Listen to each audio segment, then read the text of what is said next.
Guys, sa aking channel Vince Plant TV. So ituturo ko sa inyo ngayon kung ano ang sign na pwede nang i-harvest ang ating mga namarkot na sanga ng ating tanim na apple. Pansin niyo guys, yung ugat ng namarkot nating apple. So yung sign na pwede na siyang i-harvest ay ito yung ang kulay niya ay naging medyo pula na. So ibig sabihin ito ay matured na. Kasi pag yung iba kasi pag bata pa lang siya ay makikita nyo yung kulay ay puti pa. So hindi pa siya pwedeng i-harvest. So ngayon ito tama na itong kulay na to na parang pula. So ibig sabihin pwede na siyang i-harvest. Kasi hindi na siya mamamatay kung tanim na natin siya sa seedling bag. So ang kailangan lang nating gamit ay itong pruning shear para ito ay maputol. So puputulin na natin dito.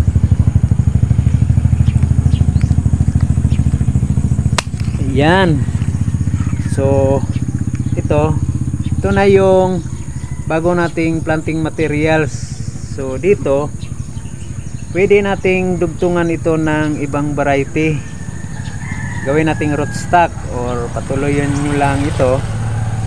So ang tamang panahon na mag-harvest ng mga markot na katulad nito, sanga ng apple, ay yung panahon na tag-init. Kasi pag umuulan pwede itong mapunggos dito magsimula sa nakat natin.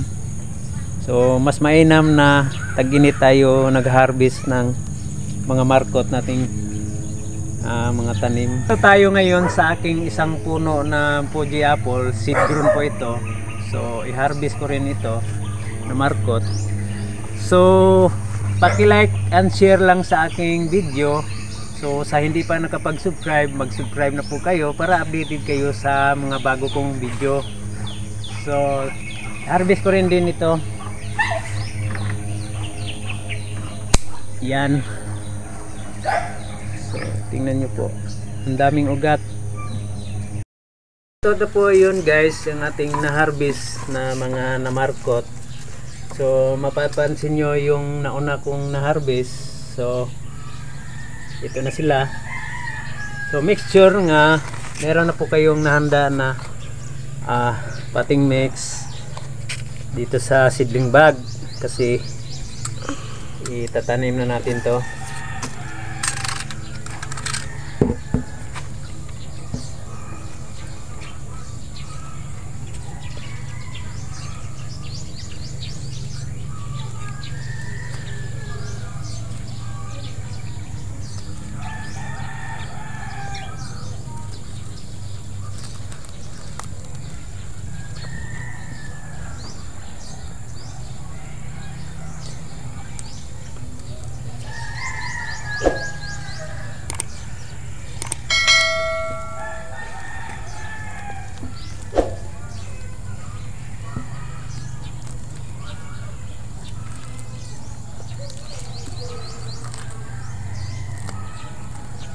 So ito ay pure coco peat.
na nating naitanim, so didiligan lang natin ng tubig.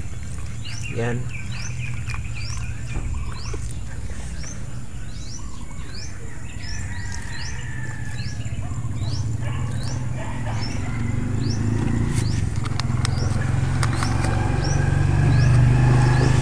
So ilagay lang natin ito sa hindi naaarawan, so sa malilim na lugar,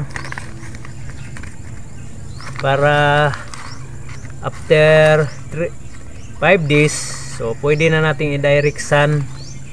So salamat po sa panonood.